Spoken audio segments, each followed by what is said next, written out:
Alright, so this is the view out our back deck. We've got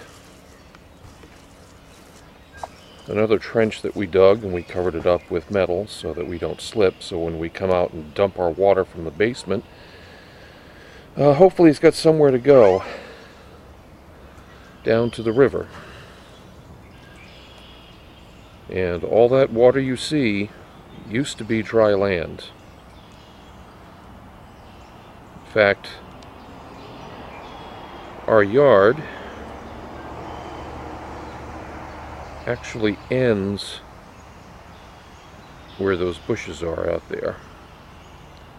That's where the river is supposed to begin.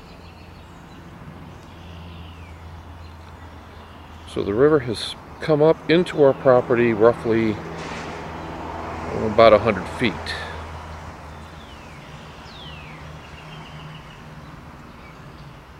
Well, at least it stopped raining. And our roof didn't leak.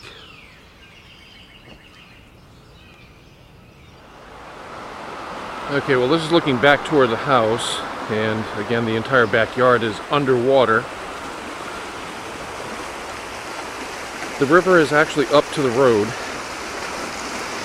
and where the drain is, we can see this really nifty whirlpool, because there is a drain pipe under the road, and this lovely white water, which I've never seen before, here, is just spilling back into the woods toward the Swansea Dam. So here we are next door at Gail's mother's house, and let's scope the backyard. Ironically, where the pool used to be would be the only dry spot. All that back there, where the trees are, is supposed to be dry land.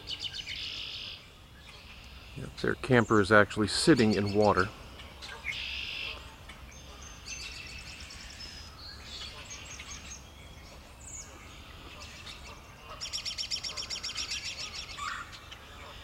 Actually, that fence post right there marks where the little pond is supposed to start.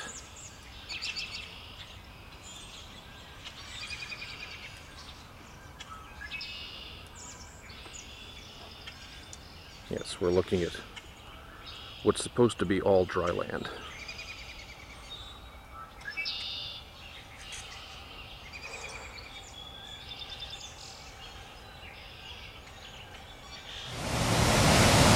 And here we are at the iconic Swansea Dam, which I have never, ever seen like this.